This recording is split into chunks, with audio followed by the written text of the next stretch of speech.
Merong iba dyan, nagbibigay 80, 100. Sa laro? Oo, Brad. Kaya mahirap tanggihan, pare. Okay. Mahirap. Hindi na ako yung katulad before na talaga legal labas. Pampanga, Bulacan, Tarlac. Dati, hindi pa ganun kaano yung social media. Mas malala. Oo, mas malala, no, pare. May inaano ko nun before. 3 laro sa Nueva Ecija.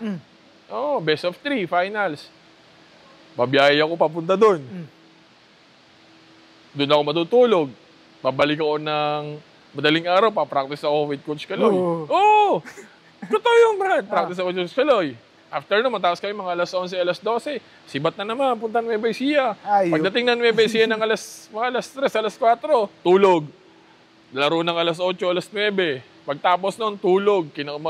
Madaling araw, biyahe na naman Manila. Ganun ang ginagawa ko dati. Bata pa ako. On that time. Kumbaga, hindi pa ako, hindi pa matagal mag-recover yung katawan ko. Talagang, bukas pwede. Okay na ako, sabak na ulit. Ganun ako before. Like mga 25 hanggang 30. Ganun ang ko before. Pampanga, Bulacan. Talagang inaano ko yun. Hindi pa ganun kaano yung social media that time. Okay. Ang reason, ko naman sa sarili ko is, madidevelop mo ang kumpiyansa mo dun eh. Kasi nga, ikaw lang tira ng tira eh. Ikaw yung go-to guy dun sa liga eh. May mga kasama ka, pero yun nga, madidevelop mo din dun kung paano mag-isip sa isang sitwasyon, kung paano magbasa pa, yung mga ganun ba. Yun yung ko doon, yun yung natutunan ko. Kaya rin siguro nakakasa yung IQ ko na sa laro. Dahil nga nakikipagbakbakan ako na ako lang yung import mag-isa. Puro locals lang yun. Kaya parang kumbaga, binubuhat mo eh. Para kang naglalaro ng ML na buhat lahat eh. Mga ganun ba? Okay. So yun yung sa akin before. Kaya lang noon, nung mga early 2010, hanggang mga siguro, mga late 2000 wala pa masyadong social media. Ngayon, lahat ng legal labas ngayon, naka-live eh. Naka-live eh. Diba? So, wala talagang ligtas ngayon. Yun nga, ako sa tingin ko, hindi ko kinokondone. Hindi ko inaano, na okay. Siguro ang iiwasan mo lang is magkagulo. Pero yung tipong, yung katuwaan lang, pampasaya lang, hindi naman siguro magiging problema eh. Okay. Sa tingin ko eh. Pero, huwag lang talagang magkakagulo. Yun ang naging problema namin noong time na yun. Actually, yung mga yun, before that incident happens, tuloy-tuloy naman eh. Naglalaro naman ako ng mga exhibition. Naglalaro ng exhibition eh. Pero yun nga, nagkaroon doon na nagkagulo. Patay, sabi ko. Todas. So after na wala na? Oo, nag-tone down ako pare. Medyo nag-tone down ako. Tapos yun nga, nagkasakit ako. Kaya medyo iwas muna. Inano ko muna. Parang kumbaga pinprioritize ko yung health ko, yung ko. Hindi mo rin Brad, hindi mo matatanggihan. Yun nga, bakit mahirap ba magpaalam sa team at sa liga na alam mong di ka papayagan? Hindi talaga. Maraming proseso. Papayagan ka, oo. Pero, hinga ka pa ng letter, hinga ka pa ng Siyempre kung on the day itself kayo na-invite, paano ka hihingi ng letter? On the day, pas may laro ka na agad? Oo, may mga ganun eh, na alam mo, nabitin sila sa player. Tawagan si Bo. Brad, pwede ka ba ganito sa ganitong lugar? Ikaw sabi, magkano budget dyan? Bigyan ka na ng 30, 40. Okay, fight. May mga ganun. Matatanggihan mo yung 40,000? Kumbaga, pang isang buwang muna yun. Magkano lang ang gasolina, toll gate. Gumastos ka ng 5,000 gasolina toll gate, you still have 35,000. Diba? So, pa rin, kumbaga, mahirap kitain.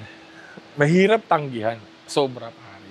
Kaya lang nga, medyo nag-tone down ako. Nung nagkasakit ako, doon ako medyo naglaylo. So, yung 30 to 40,000, yun ba ang going rate? Hindi lang. Wow. Pare. Hindi lang. Okay. Merong iba dyan, nagbibigay 80, 100. Sa laro? Oo, Brad. Kaya mahirap tanggihan, pare. Okay. Mahirap. Nung early stage of my career, mga 2010 hanggang doon medyo pa. Kasi mataas pa naman ang value ng pera noon eh. Kumbaga doon, 25, 30, goods na. Legal labas na yun, ha? Eh ngayon, exhibition ngayon, 40, 50. Meron pang galanting mga politiko na, sige, bigyan mo na 100 yan. Mga ganun ba? Mahirap talaga tanggihan, pare. Kahit artista eh. yung, alam mo yung hindi na ganun, wala na sa peak nila na artista. Ba, Brad?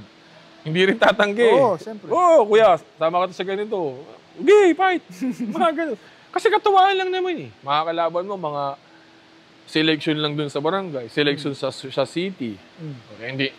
Posible naman talunin kayo ng mga yun, di ba? So, katuwaan lang talaga, as in. So, anong dapat gawin ng PBA sa ganyan? Anong compromise? Natingin mo? Wala akong kasi syempre bawal. We have contracts, of course. I don't know, wala akong may suggest kasi nga alam ko namang talagang bawal. Bawal yung ganon. Pero, ang hirap din tanggihan talaga, pare. To be honest, ang hirap tanggihan. So, yun na lang, siguro, parang yung ginagawa sa NBA. Na pag off-season, yun, nakakapaglaro-laro sila na, yung alam mo yung gano'n. Kumbaga, at least off-season na lang. Oo, off-season pwede siguro. Na hindi ka na kailangan mag-ano. Pero yun ang NBA naman kasi, Brad, hindi naman kailangan ng 30,000, 40,000 nun. Pare, pagtatawanan lang nung mga yun. Okay. Diba? So, yun nga. Siguro sa off-season, wag masyad. Meron namang off-season na, yun, nagkakaroon ng 1 buwan, 2 months. So, pwede doon. For you to be in shape also. Yun nga, iwas injury lang talaga. Kasi ang kalaban lang naman namin, injury. Injury kasi nga, lalo kung may kontrata ka. Diba? So, yun yung kailangan mo rin maging conscious sa sarili mo na. Teka lang, ingat tayo.